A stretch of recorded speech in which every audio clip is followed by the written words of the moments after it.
E aí, galera, tudo bem com vocês? Aqui quem fala aqui é Walter Santos, junto com o meu colega aqui, Leonardo Miguel. E nessa vez aqui, a gente está aqui para mais um vídeo aqui de divulgação científica dessa vez, em que a gente vai falar de uma pesquisa do IQISC, daqui da USP de São Carlos, que saiu relacionado ao tratamento do câncer de mama ser menos agressivo. Essa pesquisa, ela tem como título Reduzir os efeitos colaterais da quimioterapia no combate ao câncer de mama. Essa pesquisa, ela diz que uma substância criada aqui no IQISC de São Carlos, ela pode proporcionar um tratamento do câncer de mama dele ser menos agressivo. Essa pesquisa, segundo os pesquisadores, esses dois pesquisadores aqui, a Thalita Alvarenga, junto com o Andrei Leitão, que é o orientador dela, ah, eles dizem que a partir de uma mistura do aminoácido modificado com um antibiótico doxorubicina, eles conseguiram resultados promissores para o tratamento do câncer. Segundo o Andrei, ele disse que a pergunta que orientou foi a seguinte: o que aconteceria se misturássemos um medicamento que, sabidamente, mata as células cancerosas com uma substância que inibe a sua multiplicação? Essa foi a pergunta que norteou o trabalho destes dois pesquisadores. Pessoal, aqui é o Leonardo, vou dar sequência à apresentação. Então, aqui a gente vai falar um pouco sobre as células cancerígenas. O câncer ele acontece devido a uma proliferação celular de células com formato tumoral. E é sabido que o câncer é algo mais típico da velhice. Só acontece com velhos? Não, acontece com crianças. A gente vê casos de leucemia, o câncer do sangue, em crianças. Só que ele é típico da velhice. Por que isso ocorre? Porque o câncer, ele acontece, origina devido a um acúmulo de mutações. E essas mutações são ao longo da vida que acontece, certo? Então, devido a esse acúmulo de mutações, que vai ser mais comum em pessoas mais velhas, idosos, certo? A outro tópico do câncer é que o câncer, ele não é hereditário. Então, se alguém da minha família teve câncer de próstata, eu vou ter? Não. Quer dizer que é certeza que eu vou ter? Não é certeza. Só que aumenta a propensão de eu ter, certo? Numa corrida, eu já estou na frente para ter esse câncer de próstata. Por quê? Porque tem alguns genes que facilitam a pessoa ser acometida pelo câncer que são transmitidos de pai para filho, certo?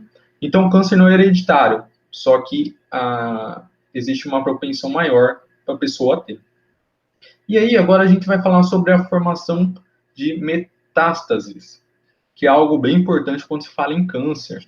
Por quê? O que é essa metástase? São projeções celulares que acabam invadindo os tecidos, os órgãos, né? O câncer acaba se proliferando e invadindo outros órgãos, tecidos. E aí, isso é uma das razões que surge, que o câncer se origina no nome caranguejo. Então, como se o corpo do caranguejo fosse o tumor original e as patas do caranguejo fosse a metástase, onde são invadidos os tecidos. Então, o câncer se torna algo, câncer ou tumor maligno, pode-se dizer um dos dois, se torna um tipo de um câncer com metástase, com poder invasivo, com células anormais, células grandes que precisam de muita alimentação. Por isso, que geralmente as pessoas com câncer são bem desnutridas, magras. A gente teve até o caso daquele nutrólogo famoso, Larry Ribeiro, que fez uma dieta para o apresentador da Record, que tinha câncer na época, se não me falha a memória, em 2017, para reduzir a alimentação. Só que quando reduz a alimentação, o câncer não consegue se alimentar, não consegue se reproduzir. Só que, por outro lado, a pessoa fica bem magra. E o tumor benigno, então a gente fala câncer ou tumor benigno. É sem metástase, ele não é invasivo, ele só é expansivo, ele tem células normais, o núcleo dela é normal, e a morte ocorre geralmente por compreensão do vaso sanguíneo. Então a gente, por exemplo, tem um vaso que leva para o cérebro esse vaso é comprimido, o sangue não passa, o oxigênio não chega, hipóxia, morte cerebral, certo? Então, é essa a diferença. Agora, a gente vai falar sobre a apresentação nas células. A gente tem aqui no canto esquerdo o grupo amino, o grupamento amino, que origina da amônia, do NH3. E os hidrogênios da amônia são substituídos por radicais orgânicos. Então, daí que surge a amina primária, a amina secundária, a amina terciária. Aí, do outro lado, do lado direito, a gente vê o grupamento do ácido carboxílico, a função ácido carboxílico. A gente vê a carboxílica, que é o C dupla OH, que tem um caráter ácido. Já o grupamento amino tem um caráter básico, certo? E desse outro lado direito aqui, a gente tem a doxirubicina. A doxirubicina, ela tem algumas características importantes, tem um anel aromático, ela tem o C dupla O, que identifica a função cetona, o COH, C ligado ao grupo hidroxila OH, que é a função álcool, o éter, com oxigênio como heteroátomo, função amina do nitrogênio, aqui no canto direito inferior. Então, são várias funções, e agora o meu colega Walter vai detalhar mais as ligações existentes. Bom, primeiramente aqui a gente vai falar das ligações das moléculas da doxorubicina. Como o meu colega Leonardo falou, essa daqui é a doxorubicina. Vai lembrar que ela apresenta algumas características importantes, né? Vocês podem reparar que nessa legenda aqui, ela tem nitrogênio, carbono, hidrogênio e o oxigênio. Isso é o que compõe toda essa molécula aqui.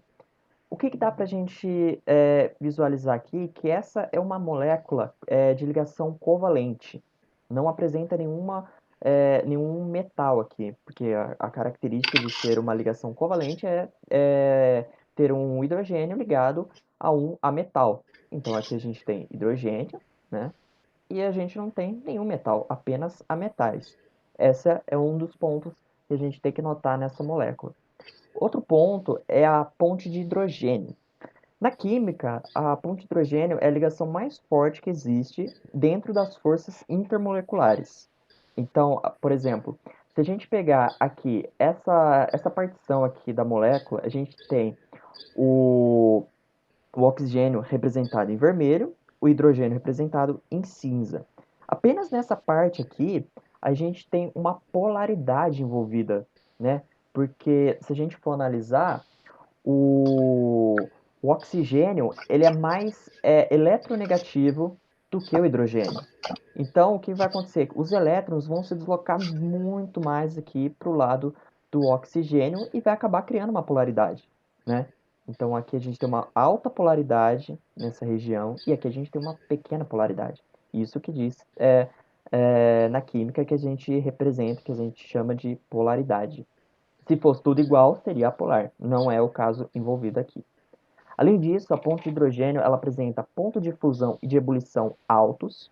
O hidrogênio ele é ligado ao famoso FON, que no caso seria o flúor, o oxigênio ou o nitrogênio. Aqui, então está de acordo aqui, que a gente pode ver a cor vermelha aqui, representado o oxigênio e o hidrogênio em cinza.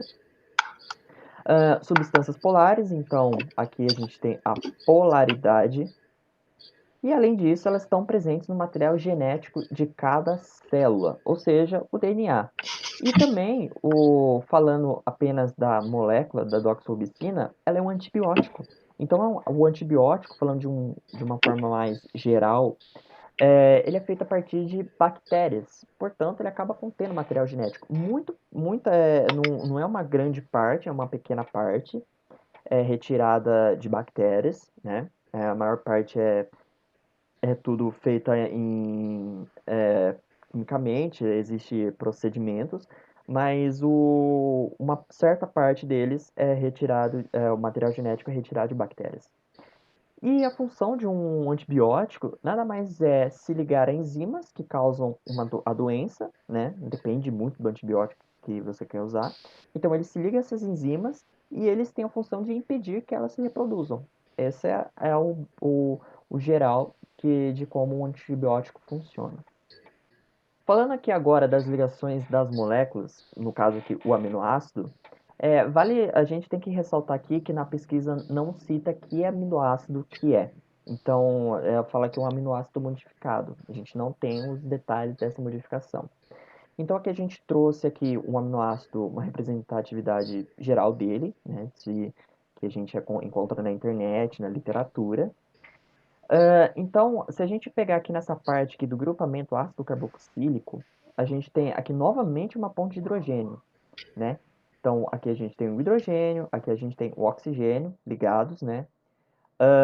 Vale lembrar também que essa ligação intramolecular é uma ligação covalente, ou seja, hidrogênio ligado a um metal. Então, aqui a gente tem essa ligação aqui representada, aqui também, né? Aqui também. E a gente tem a ponte de hidrogênio aqui envolvida, né? Novamente, né? As mesmas características da ligação que a gente falou no slide anterior da doxorubicina. Como que eles interagem, os aminoácidos interagem entre si? Eles se ligam a uma interação entre outros aminoácidos que formam macromoléculas.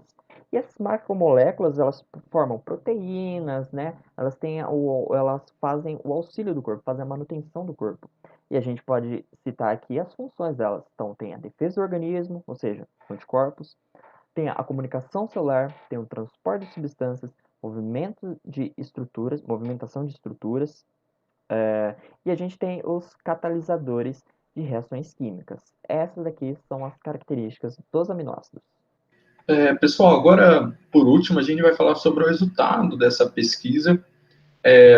Os pesquisadores concluíram que, ao misturar a substância desenvolvida por eles com mais o medicamento quimioterápico, eles perceberam a mesma eficácia. Só que houve um ganho na diminuição, desculpa, paradoxo. Então, houve uma diminuição, só que eles perceberam uma diminuição na concentração do medicamento quimioterápico. Houve uma diminuição de 33 vezes na concentração. E com isso, a quantidade do medicamento quimioterápico reduziu 95%. Então, a gente diminui o medicamento, só que continua com a mesma eficácia. O segundo ponto foi que esse composto combinado conseguiu agir de forma mais seletiva, atacando mais as células cancerosas e protegendo mais as células saudáveis. Por que é importante células saudáveis? Porque essas células vão ser responsáveis por regenerar os tecidos dos órgãos atacados pelas células cancerosas. E por último, é muito importante a utilização de substâncias em conjunto. Por exemplo, a AIDS é uma doença que é tratada com coquetéis, né? Então, esses coquetéis são vários medicamentos que são criados para agir na doença. Então, o câncer, como é uma doença resistente, com bastante variações, mutações, é importante ter vários medicamentos para agir na doença, tornando ela menos resistente ao medicamento usado. Perfeito? Então, foi essa a conclusão. A gente agradece mais uma vez a oportunidade de estar divulgando essa pesquisa.